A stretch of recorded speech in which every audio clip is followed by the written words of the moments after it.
আল্লাহর দোহাই, আমি হাত ধরে ধরে প্রয়োজনে একজন একজন করে আপনার পায়ে হাত দিয়ে বলবো, আল্লাহর কসম, ফজরের নামাজ, ফজরের নামাজ, ফজরের নামাজে অভ্যস্ত হন মুসলমান। এটা আমরা আগেও বলছি বারবার।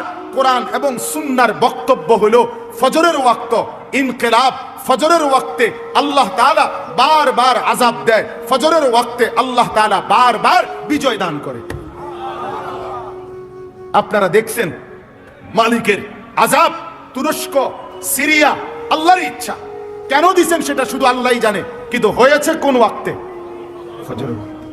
ফজরের ওয়াক্তে ভোর 4:15 বাজে, মাটির সাথে মিশে গেছে, আস্থা বাড়ি ধ্বংসস্তূপ হয়ে গেছে, গোটা পৃথিবী কাঁপতেছে, গোটা পৃথিবী সমবেদনা জানাইছে, গোটা পৃথিবী মর্মাহত হয়েছে।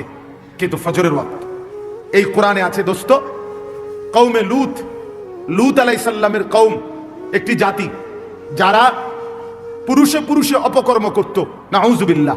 আল্লাহ তাআলা এই কঠিন অপরাধের কারণে তাদেরকে জীবন্ত উল্টাইয়া সাতবক জমিনের নিচের মাটি উপরে তুলে তাদেরকে জিন্দা মাটির নিচে দাফন করে দিছে, পাথরের বৃষ্টি বর্ষণ করে ধ্বংস করে দিছে।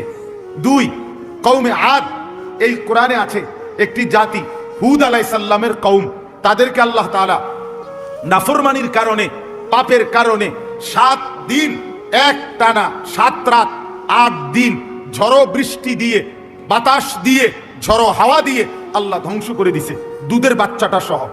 3 নাম্বার, এই কোরআনে আছে একটি জাতি কওমে সামুদ, সামুদ জাতি সালেহ আলাইহিস সালামের কওম, আল্লাহ তাআলা তাদেরকে নাফরমানির কারণে ফেরেশতার একটা বিকট চিৎকার দিয়ে একেবারে ধ্বংস করে দিয়েছে।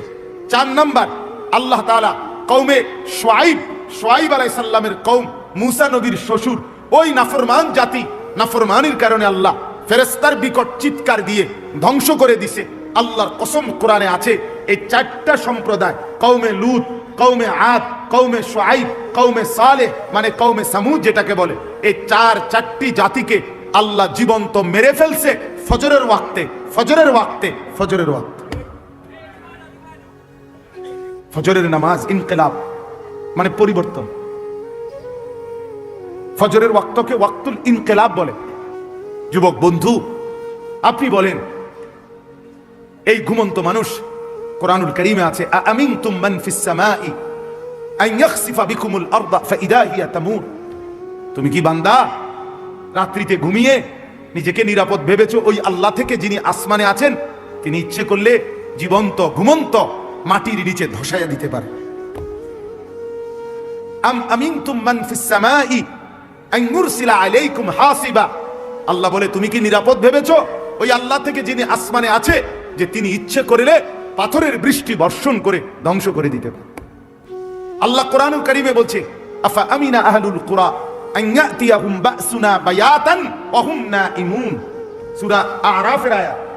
আল্লাহ বলে, বান্দা আমি আল্লাহ থেকে নিজেকে নিরাপদ ভেবো না, হতে পারে আমি তোমরা সবাই ঘুমন্ত, এই অবস্থায় আমি আল্লাহ তাআলা ধ্বংস করে দেব।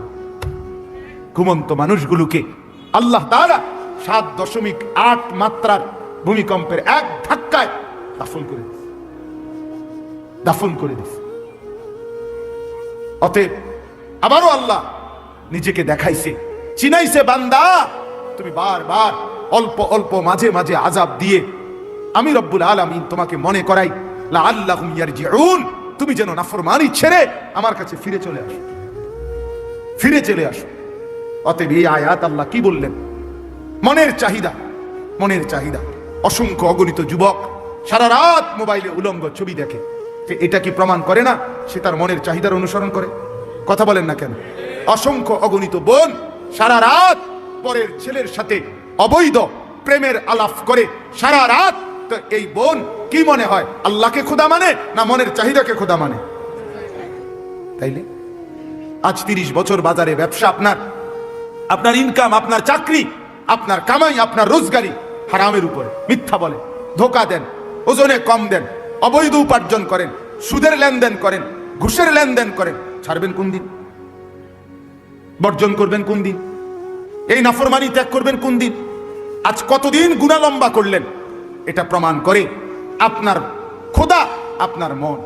আপনার চাহিদা, আপনার নফস, আপনার খেয়াল, আপনার খুশি, আপনার অবৈধ কামনা বাসনা। নাউযুবিল্লাহ। এবার আসেন পরের কথা। তাহলে এই কথাটা বুঝছেন যে গুনার উপরে দীর্ঘদিন চালু থাকে, চলমান থাকে, মূলত তার খোদাকে, তার মনের চাহিদা। বলেন কি? খোদাকে বলেন না, মনের চাহিদা, মনের চাই। এবার আল্লাহ বলেন, বন্ধু মনে আসেনি নবীকে দেখাইছে যে দোস্ত দেখছেন তো, তার চলা ফেরা, উঠা বসা, তার চুল দেখেন, তার জামা দেখেন, তার কথাবার্তা দেখেন, ছেলেপেলেদের চুল দেখেন, ছেলেপেলেদের হাঁটা চলা দেখেন, সারা দিনে চলা ফেরা উঠা বসায় কোনো কিছুতে মনে হয় না সে মুসলমান। তার আখিরাত আছে, তার আল্লাহ আছে। হায় হায়, বল না বি ভুল গিয়া, বলছে যে এটাও ভুলে গেছে, মনে নাই যে এটাও মনে নাই, মনে নাই যে এটাও মনে নাই। কতদিন হয় ভুলে গেছে সে মুসলমান, কতদিন হয় সে নাফরমানি আর গুনাহটাকেই মজা বানায় নিছে। তো আল্লাহ বলেন, এমন ব্যক্তিকে যে তার মনের চাহিদাকে খোদা বানায়, আমি আল্লাহ তাকে 3টি শাস্তি দিয়ে থাকি। নাউযুবিল্লাহ। কয়টা শাস্তি? বলেন বলেন, কথা শেষ করে ফেলবো। কয়টা শাস্তি দিয়ে থাকি বলেন? 3টা শাস্তি। তাহলে আগে বক্তব্য আবারও বুঝলেন যে তার মনের চাহিদা মতো চলে, খেয়াল খুশি মতো চলে, আল্লাহর বিধান, আখিরাতের বিধান, পরকালের হুকুম, কোরআন সুন্নাহর কোনো বিধান এগুলো মানতে চেষ্টা করে না। মন যা চায়, স্ত্রী, ছেলে, মেয়ে, ঘর, পরিবার, নিজের জীবন, আয় উপার্জনে মনের খেয়াল খুশি মতো চলে, আল্লাহ বলেন আমি তাকে 3টা শাস্তি দেই। এক, ওয়া আদাল্লাহুল্লাহ আলা ইলমিন, আমি তাকে জ্ঞান দিছিলাম, বিবেক দিছিলাম, বুদ্ধি দিছিলাম, বিবেচনা দিছিলাম, দিমাগ দিছিলাম, সুস্থতা দিছিলাম, বুঝার মতো দক্ষতা দিছিলাম, সাথে সাথে বুঝবার মতো উপযুক্ত কিতাব কোরআনও দিছিলাম, বুঝাইবার মতো, মানে একসাথে ব্যাখ্যা করে ফেলতেছি, বুঝাইবার মতো উপযুক্ত আলেম, ইমাম, খতিব, ওলামা, আউলিয়া, বুজুর্গ, মাশায়েখ আমি তাকে দিয়েছিলাম। তাইলে আমি তারে বুঝবার মতো দেমাগও দিছি, আমি তারে গ্রহণ করার মতো কিতাবও দিছি, আমি তারে বুঝাইয়া দেওয়ার মতো আলেমও চতুর্দিকে তৈরি করে দিয়েছি। সে বিবেককেও কাজে লাগাইলো না, সে কোরআনকেও ধরলো না, আলেমকেও অনুসরণ করলো না। ফলে মনের চাহিদা মতো চলতে চলতে 10 বছর, 20 বছর, 30 বছর, 5 বছর, 2 বছর, একদিন আমি আল্লাহ এই লম্বা সময় চলতে চলতে আদাল্লাহুল্লাহ, আমি তাকে গোমরা করে দিলাম। এবার লাথি দিয়া তারে সরাই দিলাম, যা যা যা, তুই শেষ। তোরে আর আলোর রাস্তা থেকে, হেদায়েতের রাস্তা থেকে, জান্নাতের রাস্তা থেকেই তোরে সরাই দিলাম। আর কোনদিন তুই গন্তব্য খুঁজে পাবি না। আমার বাপ বলেন তো, তখন পরিণতি কি হবে? কি হবে আমার বলেন? এক তো হলো সে আমার ছোট ভাই, তো দুষ্টামি করছে, ভুল পথে গেছে, কোন রকম অনিয়ম করছে, তা আমি তারে নিয়ে আসলাম, তাই না থাপ্পড় দিলাম, কনি দিলাম, মার দিলাম, ধমক দিলাম, শাসন করলাম, এরপরে বললাম সাবধান, এদিক দিয়ে চলবে। তাহলে হতে পারে ক্ষণিকের কানছে, ব্যথা পাইছে পিঠে, হাতে, শরীরে, কিন্তু পথ তো আছে, ঠিক কিনা বলেন না কেন? পথে তো আছে। তাহলে এই আঘাত চলে যাবে একদিন, কিন্তু পথে তো আছে। আরেকটা হলো আমি দেখতেছি এই পরিমাণ রাগ করছি তার লগে, যে রাগ করে আমি দেখতেছি সে নাফরমানির রাস্তায়, ধ্বংসের রাস্তায়, জাহান্নামের রাস্তায়, আগুনের দিকে ছুটছে। আমি বললাম যা যা বেটা, তোর যেটা মনে করতে এটা কর, তোর মতো অসৎ, তোর মতো অসভ্য, তোর খবর না নিলে কি হয়েছে, তোর মতো ভাই আমার দরকার নাই। এবার সে নিজের মতো করে চলছে আর বরবাদ হচ্ছে। তাইলে ওইটা কি পরিমাণ ক্ষতি তার, কথা বলেন না? এর চাইতে তারে 10টা কনি দিলেও তো ভালো ছিল, তারে মাথার তুললে আসার দিলেও তো ভালো ছিল, যদিও পথে রাখছিল। কিন্তু যদি পথ থেকে সরাই দিছে, ভুল পথে চলে গেছে, আর ডাকছে না, তখন পরিণতি কি হবে? আল্লাহ তাআলা এটা বলেন, ওয়া আদাল্লাহুল্লাহ, রব্বুল আলামিন বলেন, কোন নাফরমান যখন মনের খেয়াল খুশি মতো চলতে থাকে, নাফরমানি ধারাবাহিক করতে থাকে, বারবার বারবার বারবার অন্যায় করতে থাকে বান্দা, আমি রব্বুল আলামিন তখন ইচ্ছে করেই তাকে পথভ্রষ্ট করে দেই। নাউযুবিল্লাহ।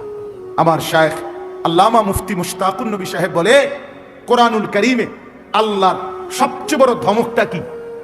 সূরা হাশরের একটা আয়াত, কোরআনে আল্লাহ বহু জায়গায় বলছে, এই তোরে কঠিন শাস্তি দেব, কঠিন মাইর দেব, কঠিন আযাব দেব, ভয়ঙ্কর আযাব দেব।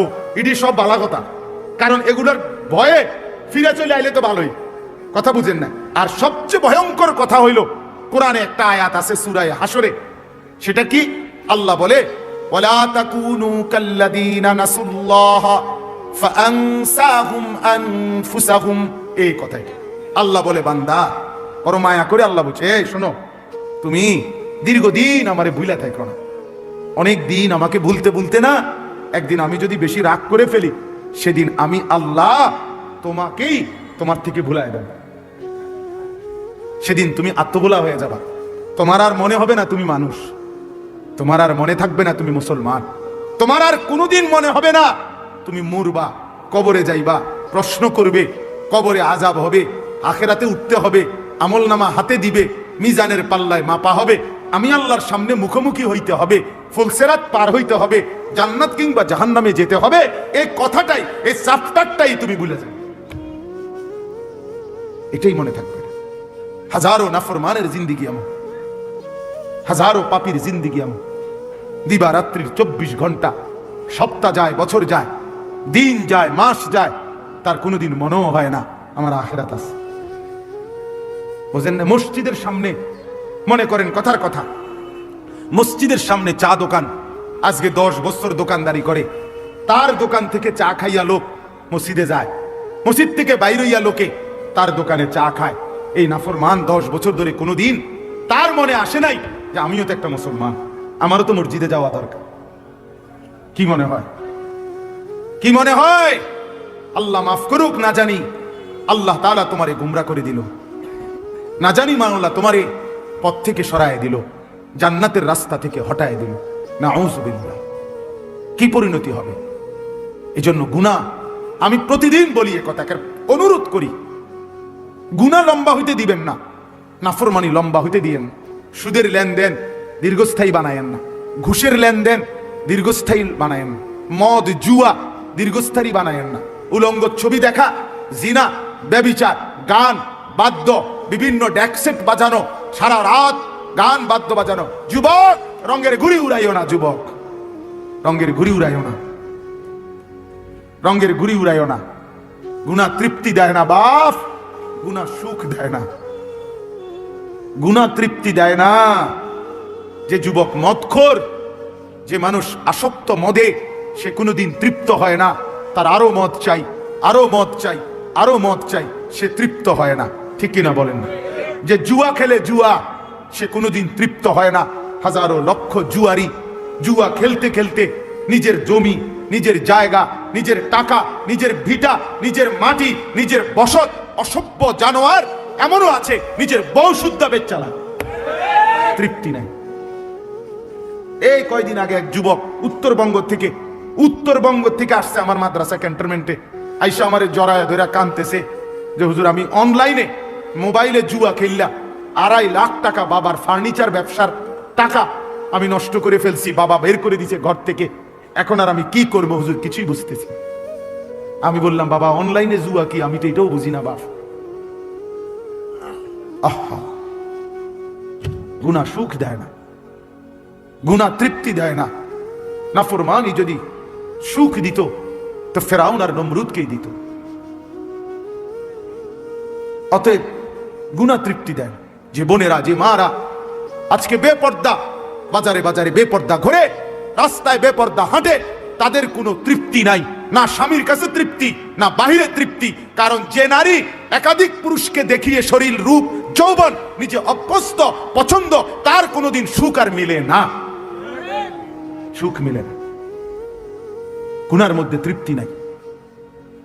যুবক, তোমরা যদি সারা রাত পৃথিবীর সমস্ত নারী উলঙ্গ করেও যদি তোমাকে দেখানো হয়, তারপরেও তোমার তৃপ্তি হবে না, আরো দেখতে মন চাইবে, আরো দেখতে মন চাইবে, আরো দেখতে মন চাইবে। অথচ রব্বুল আলামিন যাকে একজন স্ত্রী দিয়েছে, হালাল স্ত্রী, সে একজন স্ত্রী দ্বারাই তৃপ্ত হয়ে যায়। হালালের একজন দিয়েই তৃপ্তি মেলে, হারামের লক্ষ কোটি দিয়েও তৃপ্তি মেলে না, সুখ মিলে না।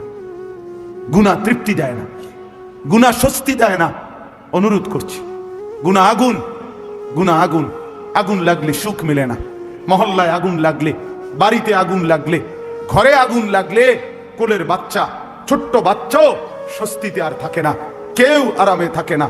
ঘরকে ঘর গুনার আগুন লাগায় রাখছেন, সুখ মিলবে কোথায়? সুখ মিলবে কোথায়? প্রিয় বন্ধু আমার, ভাই আমার, নওজোয়ান, আজকে যারা উলঙ্গ ছবি দেখে দেখে, নর্তকী দেখে দেখে, নাচ গান দেখে দেখে, গান বাদ্য ঢোল তবলা বাজায়া, নারীর পিছনে জিন্দিগি কাটায়া জীবন বরবাদ করছো, তুমি মনে করো ভাইয়া অচিরেই তোমার হাতেও তো একটা প্রজন্ম আসবে, তুমিও তো বিয়ে করবা, তোমারও তো ছেলে হবে, তোমারও তো মেয়ে হবে, তো তাদের আখলাক কি হবে? তাদের চরিত্র কি হবে? বলেন, কি আখলাক?